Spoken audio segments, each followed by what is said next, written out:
Imagine if one day, a cosmic light comes shooting to Earth from the sky and causes a power outage in your town. All electrical devices start to malfunction and nobody knows what's going on. Suddenly, all living species start falling unconscious and dropping like flies. When everyone finally wakes up, they are shocked to find out that all the ladies who fainted wake up pregnant. The ladies will have to decide whether they want to keep the babies, not knowing if they are human. In the opening scene, we are taken to a house where we see two people, Sam and Zoe, packing their belongings in a hurry. While packing, they see military vehicles passing by outside. When it's clear, Sam and Zoe quickly rush to their car when they see their daughter coming towards them. Sam and Zoe stand there startled and Hannah asks her mom what she has done. The scene then cuts to 5 years earlier and we see Sam and Zoe driving towards their new home in a red Volkswagen. Sam excitedly shares historical tidbits about the route, tracing back to Celtic tribes, while Zoe playfully appreciates Sam's knowledge but hints at being more drawn to his charming dance moves. Banter is interrupted by a call from realtor Marianne, signaling they can now get the keys to their new house. Sam happily drums on the steering wheel as they enter the village of Midwich, where a welcoming sign displays the town's emblem, a horse with the Latin phrase ad lucem, meaning towards the light. Meanwhile, Sarah McLean, troubled by her daughter's mental state, takes her to see a child psychologist. Charlotte, the child, insists on naming her soft toys and arranging them meticulously. Dr. Suzanne Zelby discovers from Charlotte that if any toy goes missing, she fears something terrible will happen, disrupting her sleep. To address Charlotte's attachment to her toys, the psychologist proposes an experiment. Charlotte entrusts her lion toy, Drayan, to the doctor's care while she visits her grandmother, who promises to look after it diligently. Suzanne returns home and shares the outcome of the session with her adult daughter, Cassie, who remains absorbed in a nature program. Concerned by Cassie's withdrawn demeanor, Suzanne gently brings up her impending trip to London, hoping to gauge her daughter's feelings. Cassie, however, deflects the conversation, expressing annoyance at being probed about her well-being, reminiscent of a therapy session. At the real estate agency Wilson and Casey, Marianne hands over the keys to the new tenants, engaging in light-hearted banter before urging them to observe the Midwich tradition of entering their new home backward for the first time. Zoe notices a newspaper clipping touting Midwich as the 6th best place in Britain to raise children. As the couple makes their way to their new home, they soak in the idyllic atmosphere of the town. A man tends to his lawn, signs boasting Mr. McLean as the town's promising future adorn the well-kept houses, and residents leisurely stroll the streets. Stuart bids farewell to his wife Sarah and daughter Charlotte, sending them off for a weekend visit to their grandmothers. Immersed in the ambience of Midwich, the couple arrives at their house, where Zoe dutifully follows the local custom and enters backward, unlike Sam. Meanwhile, Casey's television experiences a glitch but soon restores the previous picture. Oh, Mr. Clyde, what have you done? At the end of workday, the headmaster of the boarding school requests that teacher Jane Coulter stay over the weekend due to another teacher falling ill and the replacement's delayed arrival from London until Monday. Jane agrees, on the condition that she can go home to retrieve her dog, Tilly. A sense of unrest permeates the air as flocks of birds anxiously flutter over the Midwich, while the horses in the stable neigh nervously. Elsewhere, a visitor makes their way to town in a taxi, narrowly avoiding a collision with a model family due to a malfunctioning traffic light. Despite encountering delays, Jodie Blake manages to reach her pregnant sister, Deborah Haynes. Though thrilled by Jodie's arrival, Deborah is dismayed by her sister's arrival with 2 bottles of alcohol and her subdued demeanor. Observing the newcomers to the British countryside, Sam and Zoe's neighbors speculate about their origins. Rachel Saunders suggests they're from South London, though her husband disagrees. During a phone call with her mother, Zoe Moran discusses their new house in town. It's evident from their conversation that her mother isn't pleased with Zoe's move with her partner, but Zoe defends her choices. To deflect the tension, she mentions unpacking and notices a drawing on the wall depicting a father, 2 children, and a pregnant mother by the window. Zoe sighs and joins her husband downstairs, where they engage in casual conversation, seemingly brushing off the earlier unpleasant exchange. Zoe asks Sam to turn on the lights, only to notice voltage fluctuations echoing throughout the town. Meanwhile, Jane's dog, Tilly, begins barking at the intermittently functioning radio, and Cassie's plasma TV displays golden waves instead of a clear picture, followed by a town-wide power outage. At the Midwich police station, Sergeant Paul Haynes endeavors to uncover the cause of the electrical disruptions. His colleague reports that the outages are localized despite all substations being in perfect order. We're getting intermittent power from Kilmorey Avenue, right across Bain and Grove, to the school, the riding stables, Hatchfield in the east, Baker Lane in the south. At that moment, Deborah calls her husband to share that her sister has consumed a significant amount of wine due to Steve leaving her, presumably for good this time. Paul, unsurprised by the news, offers his assistance, but Deborah insists that apart from the electricity issues, they're managing fine. As their conversation concludes, Deborah confesses her love to Paul, but he doesn't respond, turning his attention to his colleague. Preparing for her trip, Suzanne finishes her cigarette before leaving and gives her daughter some final instructions. However, as she steps out of the house, she hesitates in the doorway, sensing something amiss. Pushing aside her negative thoughts, she closes the door and heads toward the station. There, she encounters Mr. McLean's mistress slipping into his car discreetly. Upon reaching his ancestral home, Stuart informs her that his wife and daughter will be away for the weekend. After bidding farewell to the girl, he directs her to the bedroom. In the stable, Nora Randall chats on the phone with a friend who persuades her to attend a party while wearing headphones. After some deliberation, Nora agrees, all the while soothing the agitated horses. At 8 in the evening, the teacher makes her rounds at the school and notices a flickering light in one of the rooms. She finds George, a student, wrapped in a sheet, attempting to read with a malfunctioning flashlight. Upon hearing the teacher's voice, the boy quickly lies down, earning a smile from Jane Coulter. Despite the absence of light, Sam and Zoe remain in high spirits, enjoying dinner and wine as they reminisce about past adventures. Zoe expresses her happiness about starting anew, while their neighbor Rachel observes with genuine interest the happenings in the neighboring house. Meanwhile, young Nora enters the house cautiously, where a subdued party is underway. She puts on her favorite track through her headphones and takes a seat by the window. As Deborah prepares pasta,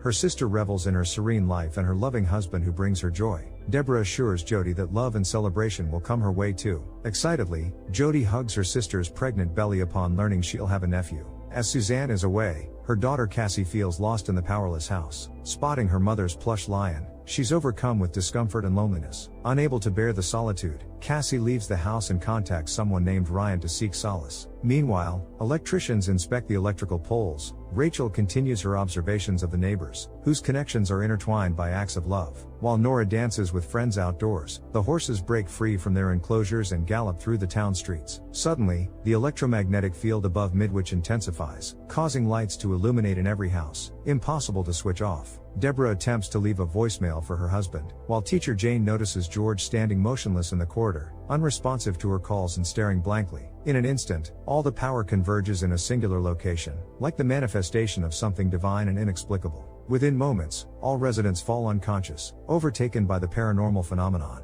The teacher and her student lose consciousness together, partygoers collapse on the lawn, Sam tumbles down the stairs, and the investigator's household occupants slump unconscious, while the psychologist's daughter lies inert next to a white horse in the middle of the road. The man on the lawnmower and the electrician attempting to address the electricity issue also succumb to sleep. Elsewhere in London, Suzanne Zelby realizes her date has turned into a pseudo-therapy session, with her companion attempting to resolve his family issues from 2 years prior. After his monologue, he proposes a stroll through the city and a stop for whiskey. Suzanne, focused on her important reason for returning home, declines the offer. In response, he dismisses her concerns about her 23-year-old daughter's needs, offering unsolicited advice that ends their date. On her way to the station, Suzanne learns of train cancellations due to power outages in Midwich, prompting her to call a taxi. Beside Charlotte's crib, arranged neatly in a row, are all her stuffed companions except for Drain the lion. Awakening to the sound of the TV, Charlotte approaches her mother, who informs her of the mysterious events unfolding in their town,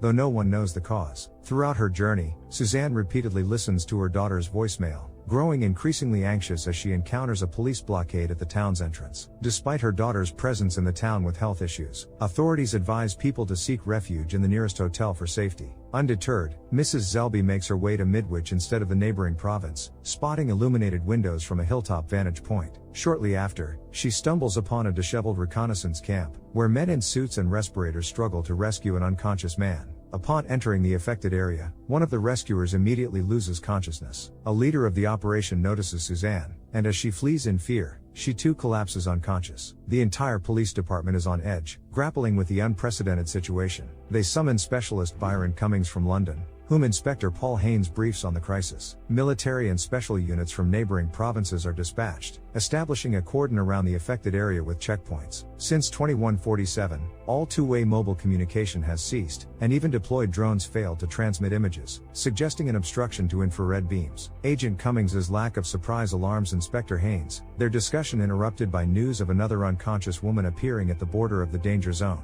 The doctors manage to transport Zelby to a safe area where she regains consciousness, showing normal pulse and vitals. Recognizing one of the doctors, the inspector introduces her to an agent from the Ministry of Internal Affairs. Curious about Zelby's experience during her escape, Cummings inquires, and she describes sensations of lightness, dizziness, and an engulfing silence, with nothing more to report. Paul instructs for the neighbor to undergo examination and to be removed from the scene. Meanwhile, a couple of detectives stand nearby, listening to the last text message from the inspector's wife. She requests her husband to come home because the lights won't turn off, which scares her, followed by a sudden loss of connection. It's now 5:20 in the morning, and despite the absence of new information, neither the military nor the police have received updates. John Lancaster, commander of SO-15, assumes control of the investigation. He declines Haynes' proposal for evacuating people and instead tasks the inspector's team with visiting nearby houses to reassure citizens. SO-15 dispatches a helicopter to the hazardous zone, despite Paul's prior negative experience with directing a drone there. As the helicopter ascends, it loses signal, prompting the pilot to lower altitude. At 850 meters, visibility improves, but it's too late as the entire team loses consciousness, resulting in a crash. A significant column of smoke prompts the military to initiate an emergency evacuation. Learning of Paul's wife's pregnancy, Byron vows to ensure her safety. Despite the looming danger, Suzanne adamantly refuses to leave the city perimeter, even resisting the military physically. Inspector Haynes attempts to defuse the situation when suddenly, a phone rings. It's Dr. Zelby's, and soon other cell phones join in. Gradually, Cassie and a nearby horse regain consciousness. She inquires about her mother's whereabouts and urgently requests her to come. Zoe assesses Sam's head injury as Jane frets over George's condition. Stuart McLean receives a distressing call from his wife, revealing that residents of Midwich experienced a 12-hour blackout, a period during which everyone believed them to be deceased. Concerned, Stuart urges his lover to leave his home immediately. Meanwhile, Paul Haynes directs his squads to support medics and firefighters at the zone border, adhering to emergency protocols. Remaining at the coordination center, Paul tasks Byron Cummings with checking on his wife. As Byron navigates through the city streets, he encounters a few drowsy individuals acting as if nothing has happened. Upon reaching the designated address, he finds no response at the door. Entering discreetly through a rear entrance, Byron discovers an unconscious girl. Upon awakening her, he realizes she is not his colleague's wife. Escorting Jody Blake outside, Byron rushes to the kitchen, where he finds a gas stove left on. Despite his efforts to revive Deborah, Byron is compelled to call paramedics. Observing from the window, Jody witnesses Paul bidding farewell to her deceased sister by the ambulance. In another residence, Charlotte joyfully embraces her father, who narrowly escaped a compromising situation. Meanwhile, as the military interrogates boarding school members, Jane Coulter takes a stroll with Tolly and suddenly realizes that someone is living inside her. Reflecting in the mirror, Zoe tenderly gazes at her belly, realizing with affection that she is pregnant, with Sam by her side. Similarly, Jody and Dr. Zelby's daughter also share the same profound sensation. Cassie, I'm sorry. It's okay. It's okay. Suzanne embraces Cassie, who stands transfixed by the gravity of their situation, sensing that their lives are irrevocably changed. Following the events of the night of May 6th, all residents affected by the paranormal occurrences are clandestinely gathered at the hospital. Among them, particularly Zoe Morgan expresses strong indignation that their personal predicament is being treated as an abnormal phenomenon. Any dissent or desire to depart the assembly prompts the appearance of armed soldiers at the entrance of the secret chamber. To somewhat pacify the growing unrest, Dr. Suzanne Zelby asserts her authoritative opinion, given her role as either former or current patient's caregiver. Meanwhile, the Minister of Internal Affairs and Agent Cummings observe from the sidelines. After extensive deliberations, the group resolves to sign a non-disclosure agreement. While doctors conduct examinations on the patients, scientists endeavor to isolate the genetic makeup of the fetus from that of the parents. Noting society's growing trust in Dr. Zelby, executive authorities strongly urge her to oversee and monitor the psychological well-being of both expectant mothers and those considering terminating their pregnancies. Reluctantly, Jody Blake relocates to Paul's house, informing him of her intention to ultimately give birth in honor of her deceased sister and niece. Later that evening, Cassie eagerly confides in her mother about the profound emotions she experienced that night, feeling as though she was visited, infused, and filled with happiness. Suzanne advises her daughter to carefully weigh the forthcoming responsibilities and make a thoughtful decision. Upon returning home, Sam learns from Zoe that the fetus's DNA does not indicate traces of the father, only the mother's. Despite their slim chances of conceiving, Zoe is inclined to relinquish the child not conceived out of mutual love. Stirred by the news, Sam persuades her otherwise, recognizing this as their potential last opportunity for a complete family. Each woman has her own reasons for contemplating abortion. Jane Coulter's religious beliefs prohibit her from doing so, while unknown forces deter Nora, Cassandra, and Rachel. As the women enter the ultrasound room, they initially verbally express their intent to terminate the pregnancy. However, while permitted to listen to the fetus's heartbeat and given consent forms for medical procedures, the flickering lights seem to hypnotize them, preventing them from signing. Like automatons, they drop their pens and exit the room, returning home. Months later, Byron Cummings continues to discreetly observe the women, noting that each has assimilated their unique circumstances, except for Zoe Moran, who struggles to accept her role as a subject of experimentation. Overwhelmed, she decides to flee, heading to the train station in an attempt to escape.